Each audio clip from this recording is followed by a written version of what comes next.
नमस्कार दोस्तों, सभी बच्चों को प्यार भरा नमस्कार।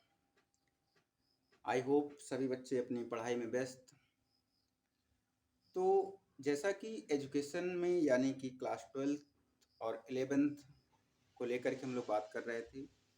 तो कल एक छोटा-सा शॉर्ट वीडियो मैंने अपलोड किया था, तो वहाँ पर एक बायोमॉलिक्यूल से संबंधित बातें थी, जो स्टार्टिंग का मैटर था, कैसे हम लोग बायोमॉलिक्यूल्स को अलग कर सकते हैं। उसी पर लेकर के मैंने एक छोटा-सा शॉर्ट वीडियो डाला था। तो अब उसमें ये हुआ कि ये कैसे किया जाता है, इसको थोड़ा-सा लॉन्ग टर्म में समझा दिया जाए, ज़्यादा बेहतर होगा। तो उसी को लेकर के हम आपके सामने बायोमॉलिक्यूल्स को यानी कि जो जैव अणु हैं, उस जैव अणु में माइक्रो बायोमॉलिक्यूल्स क्या होता है और मैक्रो बायोमॉलिक्यूल्स क्या होता है, उसको कैसे सेपरेट करें, एस एनालिसिस कैसे कर सकते हैं, मतलब राख जैसे हम कहते हैं इनऑर्गेनिक और ऑर्गेनिक कंपाउंड को कैसे डिफरेंशिएट करें विद एक्सपेरिमेंट। तो उसी को लेकर के आज हम चर्चा करेंगे आपके सामने। तो सभी बच्चा कंपनी बच्चा पार्टी थोड़ा ध्यान देंगे। बायोमॉलिक्यूल्स यानी कि जैव अणु। तो देखिए जैसे जैव अणु जो होता है कि हमारे मतलब जितनी भी लिविंग टिश्यू हैं यानी कि जीवित कोशिकाओं में जो लिविंग टिश्यू होते हैं, जीवित ऊतकों में जैव अणु पाए जाते हैं। यानी कि जैव अणु जो हमारी संरचना को हमारे पास इनऑर्गेनिक और कार्बनिक जो है इनऑर्गेनिक और ऑर्गेनिक मतलब कार्बनिक और अकार्बनिक पदार्थों से हमारे शरीर के ऊतकों का निर्माण होता है, यानी सेल्स बनती हैं। और उन सेल्स में कैसे डिफ्रेंशिएट करें कि ये माइक्रो मॉलिक्यूल्स है, ये मैक्रो मॉलिक्यूल्स यानी बड़ा वाला कौन है, छोटा वाला कौन है। तो उसको सेपरेट करने के लिए वैज्ञानिकों ने कुछ तकनीक बनाई। तो उस तकनीक को हम लोग जानना चाहेंगे। तो सबसे पहले आपको क्या करना है, आपको लिविंग टिश्यू लेना है, मतलब जीवित ऊतक लेना है, यानी जो कोशिकाओं का समूह हो। अब जैसे लिविंग टिश्यू में आप लोग जो है वो प्लांट्स या एनिमल्स टिश्यू ले सकते हैं, मतलब चाहे आप प्लांट्स का ले लो, चाहे जंतु का ले लीजिए। अब जिसको जो पसंद आए, कुछ बॉटनिस्ट होंगे, कुछ जूलॉजिस्ट होंगे, मतलब जो कुछ जिनको बायो मतलब बॉटनी पसंद है यानी कि पौधा पसंद है, पौधे की ऊतक ले लें, जिनको जंतु पसंद है, जंतु का ऊतक लेकर के काम कर सकते हैं। तो वो काम क्या होगा, तो आपने नॉर्मली क्या लिया, टिश्यू ले लिए, चाहे मान लीजिए कि हम नॉर्मल प्लांट टिश्यू ले लिए, ठीक है ना। तो आपने क्या कर लिया, प्लांट टिश्यू ले लिया। अब इस प्लांट टिश्यू को क्या करेंगे आप, जैसे ओखली टाइप का छोटा सा पात्र होता है लैब में, जैसे कांच का होता है, बट नॉर्मली हम अगर कहें कि घर में छोटा सा जैसे अदरक खूनने के लिए, कुछ भी खूनने के लिए थोड़ा सा छोटा सा पात्र होता है, तो वैसे लैब में कांच का बर्तन होता है, ठीक है, जिसे मोटार भी कह सकते हैं। उसमें तो उसमें आप क्या करेंगे, उस बर्तन में, ठीक है, जैसे आपने ये कांच का बर्तन ले लिया, इस बर्तन में इस प्लांट टिश्यू को मान लीजिए कि आपने पत्ती ले ली या कुछ भी ले लिया, ठीक है ना। तो आपने लेने के बाद उसको इसमें अच्छे से मतलब इसमें छोटे छोटे टुकड़ों में डाल दीजिए। उसके बाद जब आपने प्लांट टिश्यू को इसमें डाल दिया, ये छोटे मतलब छोटे छोटे टुकड़े हो गए, आपने इसको डाल दिया, और इस पात्र में एक केमिकल को भी मिलाना है, एक रासायनिक पदार्थ को मिलाना है, जिसका नाम है CCl3COOH यानी कि ट्राइक्लोरो एसिटिक एसिड। इसका नाम क्या है बच्चा, ट्राइक्लोरो एसिटिक एसिड। तो आपने क्या कर दिया, इस प्लांट टिश्यू के अंदर इसको आपने मिला दिया, इस केमिकल को, ठीक है ना, केमिकल को मिला दिए। अब मिलाने के बाद इसका पेस्ट बना दीजिए। पेस्ट का मतलब इतना कूट दीजिए, इतना महीन पीस दीजिए कि ये थोड़ा सा मतलब जैसे कहते हैं कि तरल जैसा, मतलब कुछ ज़्यादा एकदम मिल जाए, पीस उठे एकदम बढ़िया से। तो उस तरह का लिक्विड बन जाएगा, तरल बन जाएगा। और जब तरल बन जाएगा तो इसको आप क्या करेंगे, इसको फिल्टर कर लेंगे, ठीक है ना। जब तरल बन जाएगा तो इसका क्या करेंगे आप, फिल्टर करेंगे इसको, मतलब इसको छान लेंगे। अब छानने के लिए आपको किसकी आवश्यकता पड़ती है, फिल्टर पेपर की, जो आपके लैब में उपस्थित होती है। तो आप यहाँ पर क्या करेंगे, फिल्टर पेपर का यूज करेंगे या मखमल का कपड़ा भी यूज कर सकते हैं, ठीक है ना। यहाँ पर तो फिल्टर पेपर या मखमल का कपड़ा यूज कर सकते हैं। तो अब आपके पास ये दूसरा पात्र बनके तैयार हुआ यहाँ पे। आपने जिसको में छानना है इसको, और छानने के लिए आप क्या लेते हो, फनेल लेते हो यानी कुप्पी, ठीक है ना, कुप्पी आप ले लिए, ये आपकी फनेल है, ठीक है। अब फनेल में क्या कर दो आप, फनेल में अपना ये फिल्टर पेपर लगा दीजिए, जो कागज के जैसा बिल्कुल होता है, इसमें से फिल्टर पेपर लगा दीजिए, ठीक है ना। आपने फिल्टर पेपर लगा दिया। लगाने के बाद अब इस पात्र में जो आपने पेस्ट बनाया था, तरल पदार्थ बना दिया था, दोनों प्लांट टिश्यू को और ये ट्राइक्लोरोएस्टिक एसिड को मिला करके बढ़िया लिक्विड बना दिए थे, उसको इसमें छान लीजिए। छानने के बाद कुछ सेल्स यानी कुछ पदार्थ जो हैं इस अम्ल में घुल करके इस पात्र में नीचे आ जाएंगे, ठीक है ना, यानी कि, और कुछ पदार्थ जो है ये ऊपर इसी छन्नी में जो फिल्टर पेपर था इसमें आपके बच जाते हैं, ठीक है ना, यहाँ पर छन्नी में बच जाएंगे। तो आपके पास दो बातें, जो इसका मतलब ये हुआ, जो तो छन करके नीचे आ गया इसको आप क्या लिखेंगे, सॉल्युबल है, सॉल्युबल इन एसिड, मतलब एसिड में क्या हुआ, घुल गया। तो जो एसिड में घुल गया उसे आप क्या बोलेंगे, जो एसिड में घुल गया उसे आप कहेंगे कि ये माइक्रो बायोमॉलिक्यूल है, क्योंकि भाई घुल गया ये, ठीक है, माइक्रो बायोमॉलिक्यूल्स है। और जो रिटेनेट में आया, मतलब जो ऊपर बच गया, ये आपके बड़े अणु थे जो उसमें उस अम्ल में नहीं घुले, छन्नी के ऊपर ही रह गए, उसको आपने क्या कहा, इनसॉल्युबल, ठीक है ना, इनसॉल्युबल पूल, इनसॉल्युबल कह सकते हैं, ठीक है ना। तो जो अघुलनशील है मतलब इनसॉल्युबल इन एसिड, यानी एसिड में, अम्ल में जो नहीं घुला उसको आपने क्या कहा, ये कैसा मॉलिक्यूल हो सकता है भाई, ये जो है आपका माइक्रो बायोमॉलिक्यूल हो सकता है, यानी मैक्रो मॉलिक्यूल है, यानी कि बड़ा वाला, ठीक है ना। आई होप ये आपको बात पूरा एक्सपेरिमेंट समझ आ रहा होगा। तो यानी कि जो छन्नी के ऊपर बच गया अर्थात वो इनसॉल्युबल, वो इस अम्ल में नहीं घुला, तो उसे बोला गया मैक्रो बायोमॉलिक्यूल्स। और जो मटेरियल या जो पदार्थ, जो टिश्यू इस ट्राइक्लोरोएस्टिक एसिड में घुल गया यानी सॉल्युबल हो गया, तो उसको बोला गया माइक्रो बायोमॉलिक्यूल्स, ठीक है ना। तो ये तो आपका, अब देखिए जो बायोमॉलिक्यूल्स का नॉर्मल साइज होती है, अगर हम साइज की बात करें, माइक्रो बायोमॉलिक्यूल्स की, तो वो नॉर्मल जो साइज होती है वो कितनी होती है भाई, 18 से लेकर के 800 डाल्टन तक। डाल्टन क्या है, मात्रक है, जैसे आप लोग मापते हैं, मात्रक है, ठीक है ना। और दूसरा अगर हम यहाँ पर इधर बात करें मैक्रो बायोमॉलिक्यूल की, बायोमॉलिक्यूल्स की, तो इसकी जो साइज है वो आप कह सकते हो 10,000 डाल्टन से ऊपर होती है, ठीक है ना। तो यहाँ पर एक बात, जब इसमें जांच पड़ताल हुई इस छन्नी वाले पार्ट की और इस पात्र के अंदर जो सॉल्युबल और इनसॉल्युबल को जांच की गई, तो यहाँ पर एक पदार्थ आया आपका लिपिड, तो लिपिड को लेकर के काफी चर्चा है, अर्थात लिपिड क्या था, इनसॉल्युबल में आया, ठीक है ना, इनसॉल्युबल में, अर्थात ये एसिड में नहीं घुला। अगर एसिड में नहीं घुला तो इसका मतलब ये जो है क्या होना चाहिए आपका, मैक्रो बायोमॉलिक्यूल्स, जी हाँ, मैक्रो बायोमॉलिक्यूल्स में आना चाहिए।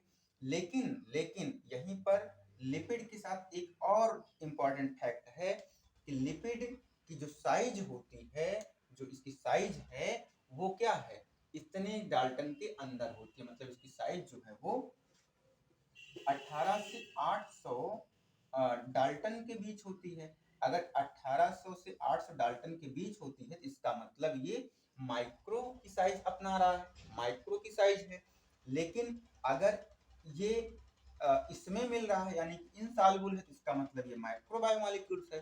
तो लिपिड जो है वो, लिपिड बच्चा कंपनी बिल्कुल लिपिड के बारे में, क्योंकि एक्सेप्शन हो सकता है तो वहां पर आपको बिल्कुल ध्यान रखना चाहिए कि जो एक्सेप्शन में आए, जो दोनों के साथ बिहेव करें, उनको जरूर आप याद रखेंगे। आई होप बात की पूरी समझ आ रही होगी। तो लिपिड जो है, इसका जो परिमाप है, साइज का आकार जो है वो 18 से मतलब माइक्रो वाले साइज में आता है, जबकि ये एसिड में क्या है, इनसॉल्युबल होता है। ठीक है ना, तो ये बात समझ आ रही है एक्सपेरिमेंट। और थोड़ा सा एस एनालिसिस की बात करें, राख में थोड़ा सा इनऑर्गेनिक, एक एक्सपेरिमेंट आपके सामने और आइए देखिए।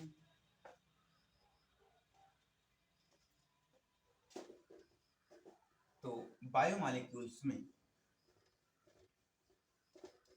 और आपको एक बात और एग्जाम्पल को लेके चलें, थोड़ा से बताते चलें हम लोग कि माइक्रो और मैक्रो में कौन होगा, तो थोड़ा सा उसके बारे में देख लें।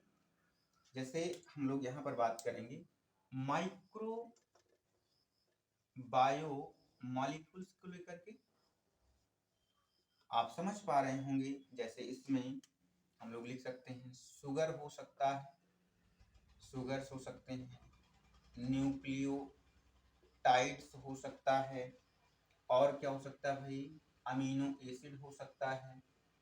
तो ये सब जो है अमीनो एसिड, फास्फेट, ठीक ना, फास्फेट, सल्फेट, मतलब ईटीसी, ऐसे नॉर्मली आपकी ये सब क्या है भाई, ये सब जो है आपके माइक्रो मॉलिक्यूल्स हैं। इनका जो साइज होता है, अभी आपको बताया गया कितना साइज होता है बच्चा पार्टी, 18 से 800 डाल्टन तक होता है। जबकि लिपिड किस में आता है, लिपिड दोनों में आता है। क्यों आता है, क्योंकि वो उस ट्राइक्लोरोएसिटिक एसिड में इनसॉल्युबल था और साइज में 18 से 800 डाल्टन के बीच में आता था। इसका मतलब ये माइक्रो, और उधर से देखेंगे तो वो मैक्रो है। अब जैसे यहाँ पर देखिए मैक्रो बायोमॉलिक्यूल्स का, मैक्रो बायोमॉलिक्यूल्स में क्या होता है, इसमें अब देखिए जैसे ये शुगर, कई सारे शुगर मिलते हैं तो क्या बन सकता है, पॉलीसैकेराइड्स, यानी जो पॉलीसैकेराइड है वो क्या है, बृहद अणु है, मैक्रो मॉलिक्यूल्स है। और उसके बाद न्यूक्लियोटाइड से क्या मिलकर के बन सकता है, पॉलीन्यूक्लियोटाइड। तो हमारा जो न्यूक्लिक अम्ल होता है वो क्या होता है, पॉलीन्यूक्लियोटाइड ही होता है, जिसमें क्या क्या आता है भाई, आरएनए और डीएनए आता है। यानी कि हम लोग क्या लिख सकते हैं, न्यूक्लिक एसिड। तो न्यूक्लिक एसिड में कौन कौन आता है आपका, डीएनए और आरएनए आता है, ठीक ना, डीएनए और आरएनए आता है। तो ये जो डीएनए है, आरएनए है, आपको चर्चा में ये जरूर चैप्टर में मिलेगा पढ़ने को। बस आप कंटिन्यू वीडियो में बने रहें और अपने यूट्यूब चैनल एपीएस क्लासेस को जरूर सब्सक्राइब करें, पहली बार देख रहे हैं तो। इसके बाद ये हो सकता है, और अमीनो एसिड, अमीनो एसिड किसका मोनोमर है भाई, प्रोटीन का, ठीक है ना, प्रोटीन। तो ईटीसी ये सब क्या है आपके माइक्रोबायो मॉलिक्यूल्स हैं। तो इतनी बात समझ आ रही होगी। इसके बाद हम एस एनालिसिस करें, कैसे क्या होता है उसमें, ठीक है।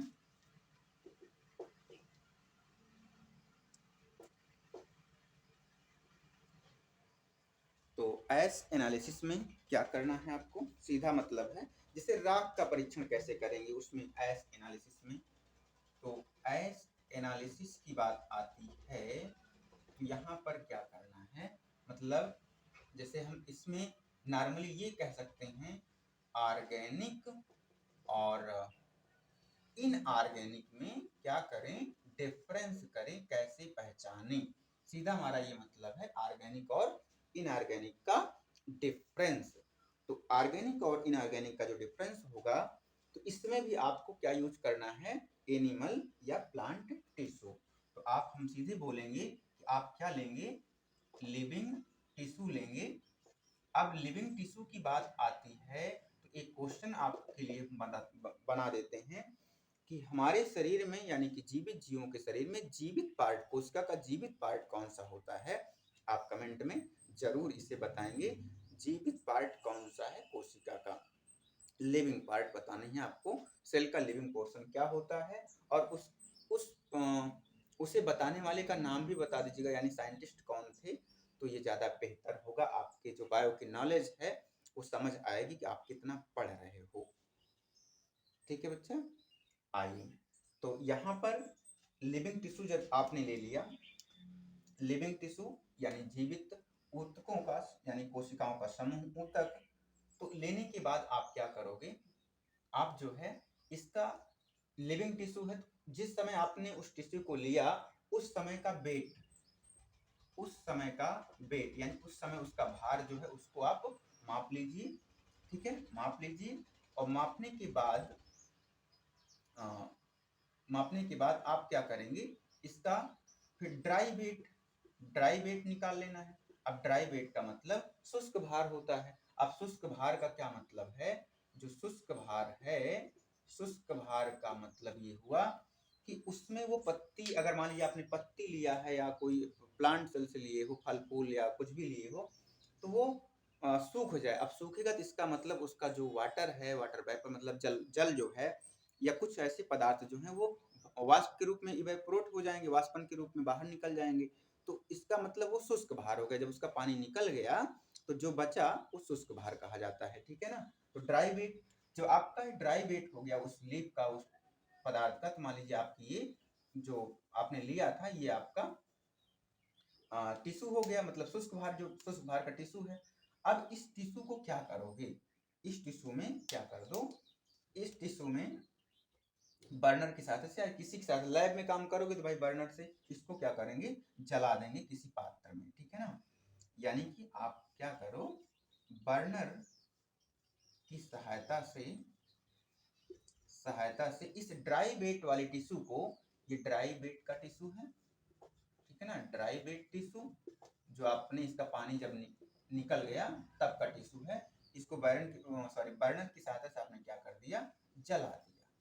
अब जब इसको जला दिए तो जलाने के बाद आपने बर्नर यूज किया, बर्नर आपने इसको क्या कर दिया, जला दिया। ऐसे जलाने के बाद जब जलाएंगे तो नॉर्मली हम आपको यहाँ बना रहे हैं, यहाँ पर जब आपने इसको ये आपका ड्राई वेट वाला टिश्यू था, आपने क्या कर दिया, बर्नर की सहायता से इसको जला दिए।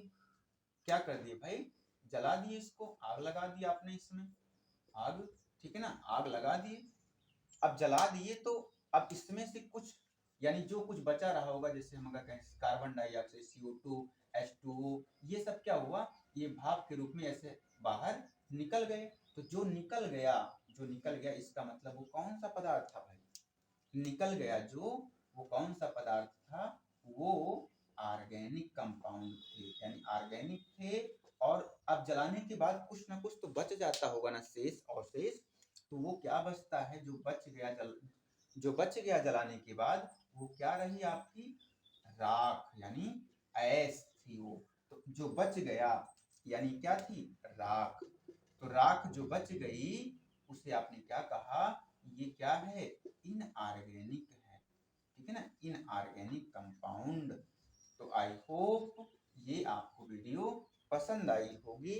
पसंद आई तो लाइक शेयर, पहली बार चैनल पे आए सब्सक्राइब जरूर करें। धन्यवाद।